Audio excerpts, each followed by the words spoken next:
বিয়ে বাড়ির খাসির রেজালা আমাদের সবার পছন্দের একটি খাবার। এই পছন্দের খাবার যদি আমরা খুব সহজে অল্প উপকরণে ঘরে বানিয়ে খেতে পারি তাহলে তো কোনো কথাই নেই। আসসালামু আলাইকুম এভরিওয়ান, মজার এই রেসিপি দেখতে হলে আমার সাথেই থাকুন আর ফুল ভিডিও দেখুন। তো খাসির রেজালার জন্য এখানে প্রথমে হচ্ছে আমরা একটা পেস্ট বানিয়ে নিব। পেস্ট বানানোর জন্য আমি এখানে 1 কাপ পেঁয়াজ বেরেস্তা দিলাম, হাফ কাপ টক দিয়ে দিলাম, দইটা আগে আমি ফেটিয়ে রেখেছিলাম, আর এখানে 10-12টা কাঠবাদাম আর কাজু বাদাম দিছি, আর 15-20টা কিশমিশ দিয়ে সবগুলোকে আমি একসাথে ব্লেন্ড করে পেস্ট করে নিব। এই যে দেখেন আমার পেস্টটা কমপ্লিট হয়ে গেছে। এবার হচ্ছে আমরা মূল রান্নায় চলে যাব। মূল রান্নার জন্য এখানে আমি সরষের তেল ইউজ করলাম। তো আমি 1 কেজি খাসির মাংস নিয়েছি। আমার মাংসটা একটু তেল তেলে দেখে এখানে আমি তেলটা কম দিলাম। তেলের ভিতরে আমি গরম মশলাগুলো দিয়ে গরম মশলাগুলো হালকা একটু ভেজে নিব। এই যে আমি হালকা একটু ভেজে তারপরে হচ্ছে পেঁয়াজ কুচি দিয়ে দেবো। রেজালা রান্নার জন্য এখানে আমি 1.5 কাপ পেঁয়াজ কুচি ইউজ করলাম। তেলের ভিতরে পেঁয়াজটা হালকা একটু ভেজে নিবে। এরপর হচ্ছে আমি 1 চামচ হলুদ, 1 চামচ মরিচ, 1 চামচ ধনিয়া গুঁড়া, হাফ চামচ জিরা গুঁড়া দিয়ে মশলাগুলোকে আমি তেলের ভিতরে হালকা একটু ভেজে নেব। 1.5 চামচ আদা বাটা, 1.5 চামচ রসুন বাটা ইউজ করলাম, স্বাদ মতো লবণ।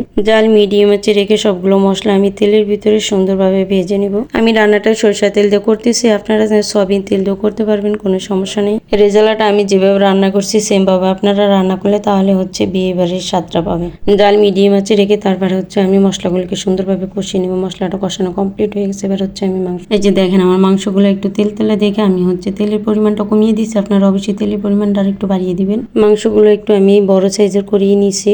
আজকের রান্নাটায় আমি 1 ফোঁটাও পানি ইউজ করব না। আপনারাও চেষ্টা করবেন পানি ইউজ না করি তারপরে হচ্ছে রান্না করতে। তো আমার মাংসটা দেওয়া কমপ্লিট হয়ে গেছে। এবার হচ্ছে আমি মাংসটাকে ভালোভাবে নেড়ে চেড়ে ঢাকনা দিয়ে ঢেকে জাল মিডিয়াম আঁচে রেখে 10 মিনিট কষিয়ে নিব। দেখেন আমি ভালোভাবে মিক্স করে নিচ্ছি মশলাটাকে মাংসের সাথে। সবসময় এক রকমের খাবার খেতে আমাদের কারোই ভালো লাগে না, মাঝে মাঝে ডিফারেন্ট খাবার খেতে সবারই ভালো লাগে। তো ঢাকনা দিয়ে ঢেকে 10 মিনিট কষিয়ে নিব। মাঝে মাঝে একটু নেড়ে চড়ে দেবে। 10 মিনিট পরে ফিরে আসলাম। দেখেন পুরো রান্নাটি আমি হচ্ছে একদম মিডিয়াম আছে জাল রেখে তারপরে রান্না করব। এই যে দেখেন আমার মাংস কি সুন্দর একটা কালার আসছে আর দেখতেও চমৎকার লাগতেছে। আমি সুন্দরভাবে নেড়ে চেড়ে ভালোভাবে তারপরে হচ্ছে আবার ঢাকনা দিয়ে ঢেকে আর 10 মিনিট কষিয়ে নিব। মাংসটা যত সুন্দরভাবে কষানো হবে খেতে তত টেস্ট হবে। এবার হচ্ছে ঢাকনা দিয়ে ঢেকে আমি আরো 10 মিনিট কষিয়ে নিব। 10 মিনিট পরে ফিরে আসলাম। মাঝে মাঝে অবশ্যই ঢাকনা খুলে একটু নেড়ে চেড়ে দিবেন, আর নয় মাংসটা পাতিলের নিচে লেগে যাওয়ার অথবা পুড়ে যাওয়ার সম্ভাবনা থাকবে। ভিডিওটা বড় হয়ে যাবে দেখে আমি হচ্ছে আপনাদের মুখে বলে দিই। 20 মিনিট কষানোর পর আমার মাংসটা প্রায় সিদ্ধ হয়ে আসছে। যে দেখেন ফুল রান্নাটায় আমি কিন্তু একদম জাল মিডিয়াম আঁচে রেখে করলাম। আমি এর জন্য আপনাদেরকে বলে দিচ্ছি। খাসির রেজালাটা খেতে এত টেস্ট আপনারা না খেলে বুঝবেন না। এখানে হচ্ছে আমি 1.5 কাপ দুধ ইউজ করছি। খাসির মাংস যেহেতু তাড়াতাড়ি সেদ্ধ হয়ে যায় এর জন্য এখানে আমার আর পানি ইউজ করার দরকার নেই। আপনারা গরুর গোশত রান্না করলে যদি মাংসটা সেদ্ধ না হয় তাহলে হচ্ছে আপনারা গরম পানি ইউজ করতে পারেন। 5 মিনিট পর আমি ঢাকনা খুলে একটু নেড়ে ছেড়ে দেবো। এই যে দেখেন আমি একটু নেড়ে ছেড়ে দিচ্ছি। এখন হচ্ছে আমি রেজালার আরো কিছু উপকরণ এখানে অ্যাড করব। 5-6টা আলু বকরা, 1 টুকরা জয়ফল আর 4টা কাঁচামরিচ। আপনারা আপনাদের পছন্দ অনুযায়ী ঝালটা ইউজ করতে পারেন। তো ভিডিওর ভিতরে আমার কথার ভিতরে কোনো ভুল ত্রুটি হলে অবশ্যই ক্ষমার দৃষ্টিতে দেখবেন। এবার হচ্ছে আমি ঢাকনা দিয়ে ঢেকে 10 মিনিট রান্না করে নিব। 10 মিনিট পরে ফিরে আসলাম। দেখেন আমার রান্নাটা প্রায় কমপ্লিট হয়ে আসছে।